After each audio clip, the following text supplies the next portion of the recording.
Failure for me really never happened in any sport, academically, nothing. Now, with the thing that's most important in your life that you push, you're failing. And I found myself questioning, do I really want to keep doing this? Is it worth it? All those thoughts that go through your head when you're struggling, as everybody does. Welcome to the Winners Find a Way Show, episode 16 with Matt Mieske, Pressure, part 2 of 2. Matt is a former Major League outfielder who dreamed of reaching his dreams of being in the major leagues and met frustration and failures along the way, and he talks through that on many occasions. He also talks about the more you press, the worse the results are.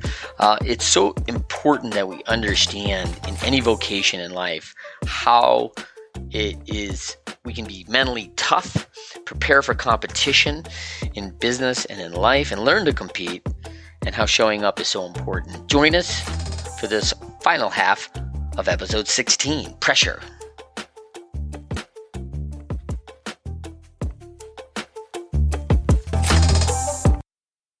That's huge. I was able to draw a huge distinction between players from the South or players from the West and players from either the East Coast or the North or the Midwest.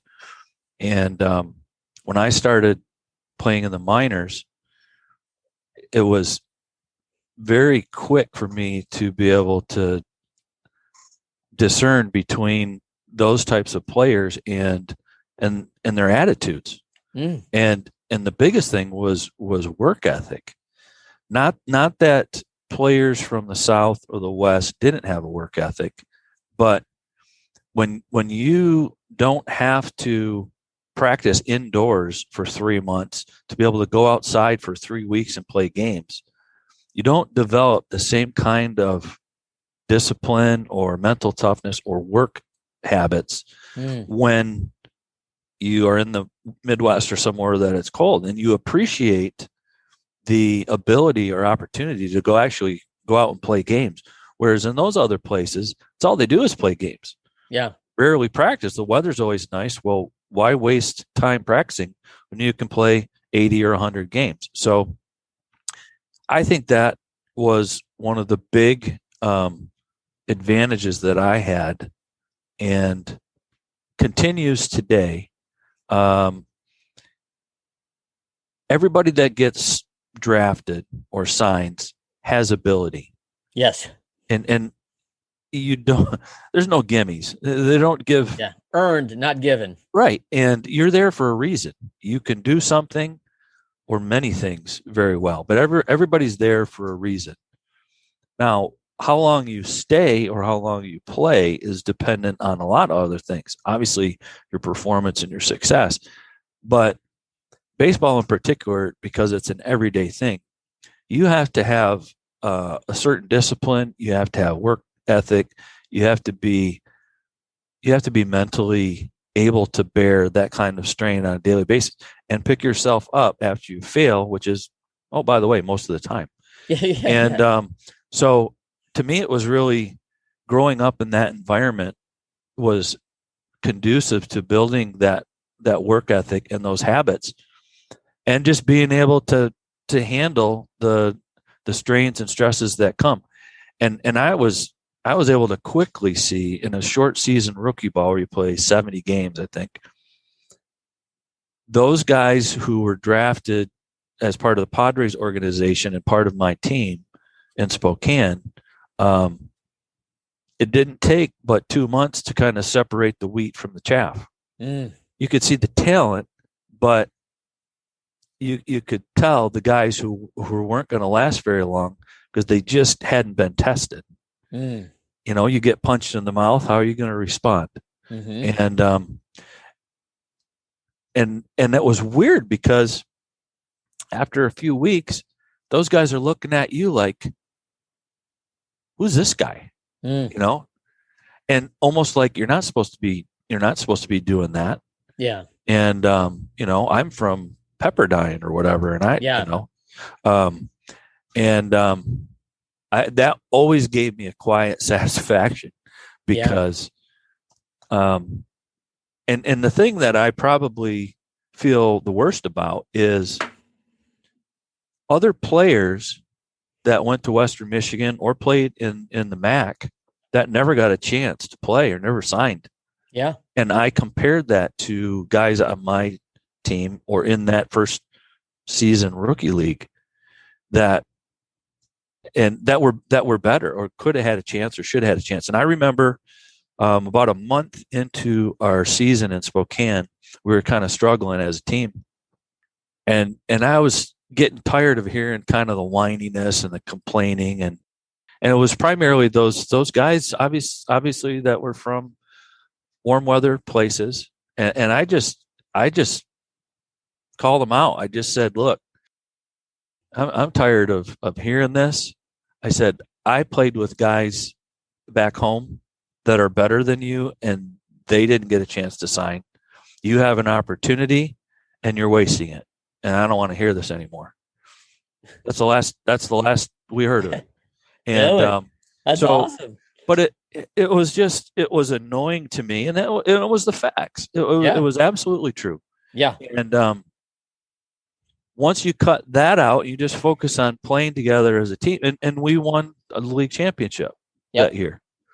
And, as you have done, winning is a lot more enjoyable than losing. I've been on winning teams. Sure is. And I was on losing teams. Yeah. You mentioned, being out of things by the All-Star break, and then everybody starts to focus on themselves instead of a team. And that's just a poisonous atmosphere. Yep. That can happen in any industry, any field, any corporation. And having been a part of both that, the whole concept of winning, there are certain criteria that are present when you're winning, and there's certain criteria that are present when you're losing. And they are polar opposites of each other. So let's dive into that a little bit. Before I get into that, let's dive in. I have a question for you. I know you shoveled snow as a kid because that's common. Did you shovel snow to make money? Never. Okay. We shoveled. I shoveled snow to make money. We shoveled snow to play hockey. Oh, that's right. Yeah. I thought I looked at that, going into work ethic. I realized how much you have to work to play and do certain things. And I did it to make money. And I realized wow, I was excited about making $25 on a school snow day, right? That was big money. Yeah. But I also realized I couldn't actually go enjoy it because I was exhausted, right? I was man, I just pound, I moved a foot of snow off 12 driveways to make that money, right? And I'm going, I'm cashed. I'd love to go to the movie, except I can't lift my arms. So it's crazy. And you went and shoveled the lake to go play the pond, man. I mean, that's what you had to do. And so there's a inherent work that comes with these 4-season conditions. And I remember talking to Dusty Baker when he was the manager of the Giants, and he just said, man, those Midwest kids, man, you can spot them. They've got it figured out. And I always that stuck out that he said that. I was like, man, what does he mean by that? It was always interesting, right?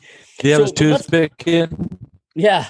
Let's come back. Let's come back to what are those winning attributes versus what are those losing attributes that you see on those teams? Attitude is very important. Yeah. Commitment, determination, discipline, truly caring about other people. Humility. Humility is huge. Big itty. Yeah. And those when you care about other people, it takes the focus and attention off yourself. Yep. Same as humility. And the opposite would be, being arrogant or being prideful. Yep. And at the end of the day, in professional sports, again, anybody who has signed a professional contract, they've got ability. Or they wouldn't sign you. Yeah. So you don't really benefit from the me, I, Yeah. Kind of look at the name on the front of the uniform, not the name on the back. And who do you play for? And to me, that makes it a lot less complicated. Yeah. But if if you're wasting energy pulling against someone and rooting against them, that's a waste of brain power, really. And it's so much funner to win. Yeah, and do it together.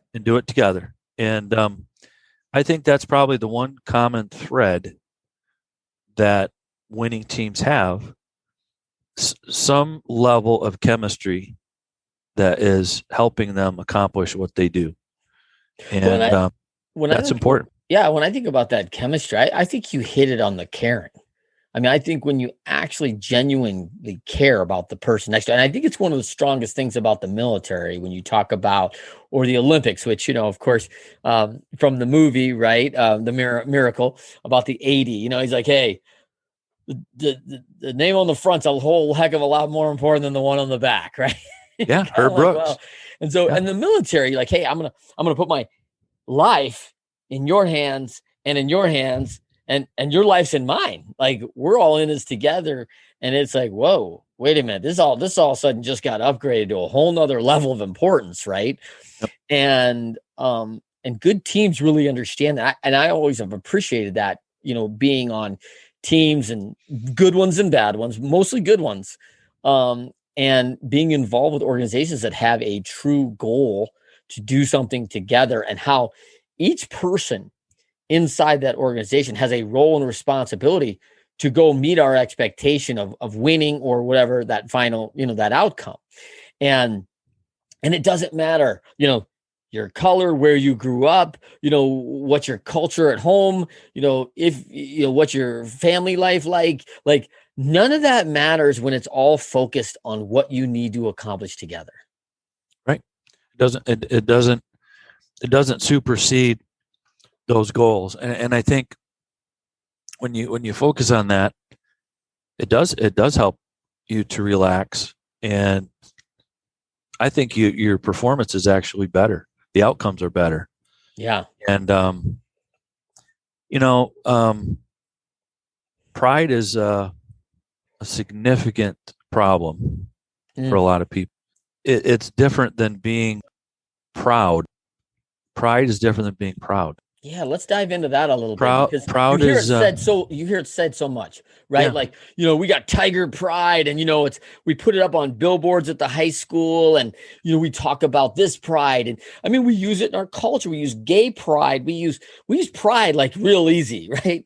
Yeah. And so let's talk a little bit about, there's a lot of people who think pride is bad, right? Pride is arrogance. Pride is this. Let's talk about the difference between pride and proud. Pride. To me, pride is an attitude. It's the way you carry yourself, which can be very negative. Being proud of your accomplishments is something, to me, that's more internal. You feel good about what you've accomplished, and no one else knows. No one else has to know. Yeah. You can be proud of what you did or how you handled the situation. Pride is something that you carry with you, and it expresses itself in a lot of negative ways. And, you can take pride in the way you go about something or way you do something. But when pride becomes arrogance, that's a problem. And so I think the word gets misused and confused at times. It's okay to feel good about what you've done, but not to the point where you're boasting or gloating about it. Mm-hmm. And to me, I always tell people, when I was playing, I didn't need someone to tell me if I had a good game. I didn't need someone to tell me if I had a bad game. Right. I knew we know what both look like. Yeah, absolutely. And you did your job, and you can rest in that. That's what you're supposed to do. That's what you get paid to do. Yeah. And I didn't need anybody to tell me if I made a mistake. I knew it. Mm-hmm. Now, work with me on how I avoid that the next time, if it was something that was avoidable, or but that you're never as bad as someone tells you are, and you're never as good as someone tells you are. And I think in our day of social media, I always chuckle at things I see and things I read because you can almost read through most comments and understand if someone's looking for affirmation or someone's looking for attention or someone needs a pat on the back. And you can tell just by the things that they say. And I don't know, some people need that, I guess.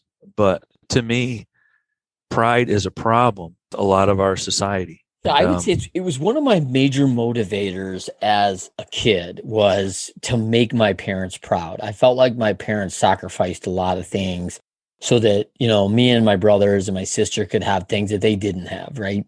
And so I thought like, man, I want to make my parents proud. I thought that was a driver for me, without a doubt. Now, I would tell you that in my life, and I can remember my father, I was out in the driveway shooting hoops one day, and one of my buddies was over, and I was like, yeah, I scored 3 touchdowns in a football game yesterday, and my dad called me in, and he's like, so you're talking to your buddy, and like, why are you bragging? And I'm like, well, I wasn't really bragging. I was just telling about the game, but it was all about pride and, this, and he was like, and he told me, he was like, hey, if you're good, you don't need to tell anybody. They'll know, and you'll know too. And I was like, oh man. So this is now fast forward, 40 years, right? And it's all, hey, look at me, social media, like, and I don't even understand it. Like I can't go out there and go, I don't know if you know or not, but I'm awesome. Like it's when I think of like the 5 lowest moments in my life, I think pride superseded every one of those. Everyone. Yeah. Like, and there's a common thread here, and it's me, I attitude that went right in front of that going, hey, how'd that work out for you, Clark? Like, not good. Not right. Good. I think if anybody really examined their life, they would be honest with themselves and realize that statement is completely true about everybody. There's a reason why humility is talked about so much in Scripture, and pride is as well. Pride comes before the fall. Pride before the fall. Is that Scripture? Yep. Okay. Pride comes before the fall. It's one of the Proverbs. But in reality, we can be honest. We all have that happen in our life, and when we're around people like that, they can be really abrasive and hard to be around. So I always think about that. Well, I never want to be like that if I can all avoid it, because I know that it bothers me when I'm around people like that. I don't want to make someone feel that way. And there's one thing that, well, there's a lot of things, but one of the big things that baseball taught me, I think, was to be humble, because you fail so much. Even if you're a great hitter, you fail 7 out of 10 times. Yeah. You learn to deal with failure, or you're not going to last very long. Yeah. And I think failing under pressure, failing when there's people watching, when there's a lot at stake, over and over and over again, and you have successes as well, but learning how to deal with that when you're in a pressure environment and you fail, even though you did everything in your power not to fail, learning how to handle that develops humility over time. You just can't flick a switch and say, okay, I'm humble. Yeah. No, that's something that is ground into you because of circumstances or experience. And I'm just, it doesn't mean you never deal with it again, but that was one of the things that stuck with me. And I'm thankful to have done what I did. I was fortunate to be in the right places, and obviously you have to have talent, but a lot of things got to go your way. And I'm just, I'm thankful for all the opportunities I got, and for the career that I had, the job that I have now. Yeah. And like you said, if you are good, you work hard at it, people know, people respect that. You don't need to do this kind of thing. Yeah. And then you just go on. It's just, I think it's just right. That's the way it's supposed to be. And not everybody's like that. Let's talk a little bit about that resilience, right? Like I always talk about hitting, is a David and Goliath kind of story, right? Like, it's like, hey, this super all-star pitcher who's got one of the top talent, he and his catcher is a battery, and these two people have nothing more intent than to get you out. And by the way, they're going to recruit 7 of their friends to help. Like, it is 9 against 1, right? Like you could say, like, the runners have no impact on what might happen other than maybe like a hit and run, change the defensive schematic, right? But like very little input in what's going to happen in that David and Goliath story. So I think the resilience of failure in that is big. Let's talk a little bit about that transition, like those things you learned. Like I say that, when you talk about like players that can't make it, a lot of people ask me like, hey, who's the best player you ever coached? I'm like, oh, you don't know them. They never made it out of AA. Like they were too super talented, and couldn't put those things together couldn't face the failure, couldn't face the self-discipline, all the things that will trip you up that have nothing to do with how fast you run, how hard you throw, how well you hit, all those things. Right. So let's talk about those lessons that you learned and then how you translate that into a wealth manager and running your firm now. Well, resilient is a good word. And for me, the learning curve was a lot like baseball. I mean, a lot of the things that helped me in this job were really things I learned throughout the course of my life. Obviously, being in the majors for 8 years, you're around guys who make a lot of money. I mean, I was paid well, but I was one of the lowest paid comparatively. But you just see things when people have wealth, what they do with it, what that means to them, how they spend it, stupid mistakes that they make and things that they buy that are just, you just shake your head. I won't mention any names or anything, but the point is that with a lot of money, you can make a lot of mistakes and still keep going. That's and right. And on the other end, when I was growing up, my parents went through bankruptcy. Wow. So that was the other end of the spectrum. Oh, absolutely. Yeah. And you just wonder if you're going to get, a new pair of shoes for the basketball season. Yeah. Or you got to wear the ones last year that have holes on each side. Yep. And I love my parents and respect them. They did their best always to give us what we needed. Yep. But from a financial standpoint, coming into this job, having the full gamut of from having nothing to having millions, and understanding how to relate to people that are in either camp or anywhere in between has really been helpful to me to be able to put myself in someone else's shoes and try to understand their situation better. So the school of hard knocks, learning what we went through when my parents went through bankruptcy, being around players that squandered money. And there's all kinds of stories in multiple sports of players who made millions of dollars and ended up bankrupt. So you can get there a lot of different ways, but those life lessons, carrying those into this job, have been very helpful. And I think just the people that I've been fortunate to work with over the last 22 years have been all over the map as far as their situations, and you learn from this person's situation and you apply it to someone else's without mentioning names.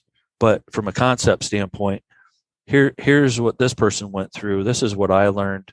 This is how they got out of it. This is what they did to move forward in their life. And you might be able to use that technique or that strategy as well. And I learned something every day. I know a lot. You have to know a lot to do this.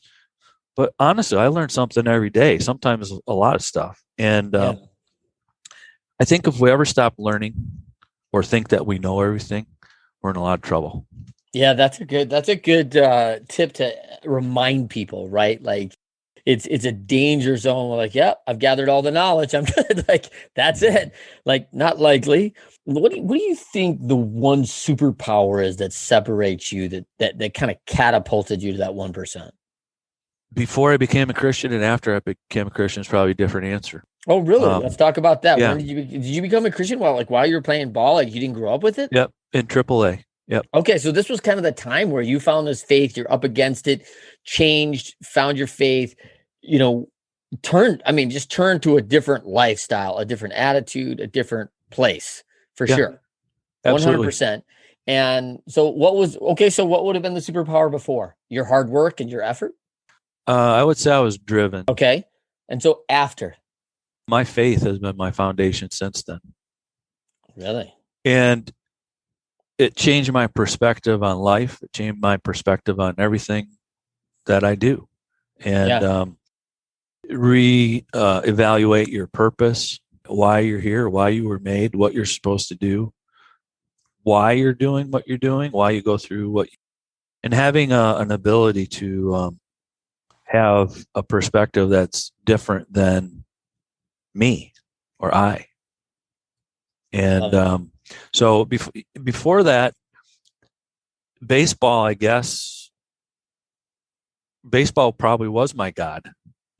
And dangerous territory. Oh, for sure. So your happiness or your well-being is completely dependent on your results or your performance. Well, and you and I both know and just because I say dangerous, I don't want to say it's not uncommon, right? You and I both were around a lot of people, and that was it.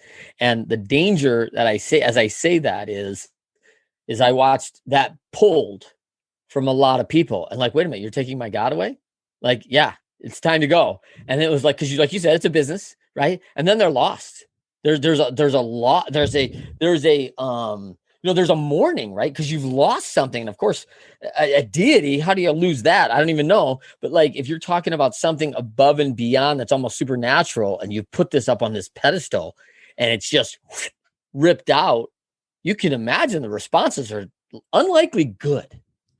No, people are gonna fight that. Yeah. You don't want to lose something that you worked hard for, whether it's your job, your business, your health, your family members, and but it happens, and then what? Is the world over? Is it ended? Are you done? How do you, like you mentioned earlier, resilience? How do you wake up the next day and face the challenges of that next day? And if your motivation is only on yourself, you will come to the end of yourself. And if you're trying to please man will disappoint you. Yeah. I'll disappoint you. Because you can, right? Absolutely. Like, I'm human, man. Like, I came to that in my life, I came to that conclusion about the same time I became a Christian in AAA in 1992. Yeah. My previous 2 years, I won the MVP of the league in rookie ball and then in A ball. So again, you talk about desires or goals. At that time, it was a goal. Well, I just want to do better than I did last year. Well, I came back in year 2 and I did it. Well, then in year 3, I kind of thought to myself, well, this is kind of a trap because I'm not going to win the MVP 11 years in a row. One, right? Right. I'm not going to do that 11 years in a row. You can't keep. That was an accomplishment that was special, but I was setting myself up for disappointment because how are you going to beat that? Yeah. And because likely you're not. And at about the same time, that's when I became a Christian, and I think God used that in my life to help me to realize that He's in charge of the results. Yeah. We just have to go about whatever it is we're doing in the right way. And there are right ways to do things. Yeah. Whether it's business or education or sports or family, relationships. And we're really, I think as a nation, as a world, we're really suffering in that way because men aren't being the leaders that they need to be. And our society has, over time, made men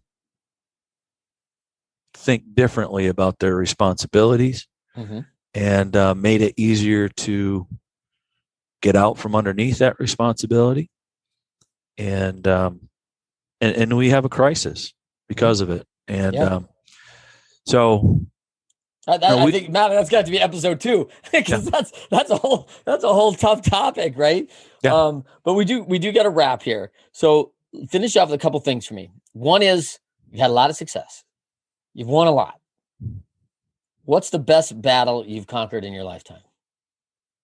I think it was conquering self and taking the focus off myself and focusing that on other people, most importantly on God, and not being, I don't think I was ever a narcissist or anything, but an athlete is always in tune with their body, how they feel. Yep. And what you need to do, or when you need rest, or what you need help with, or need something fixed, or whatever.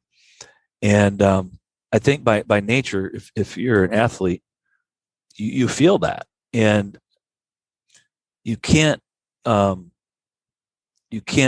the fact that you're going to be really in tune with yourself.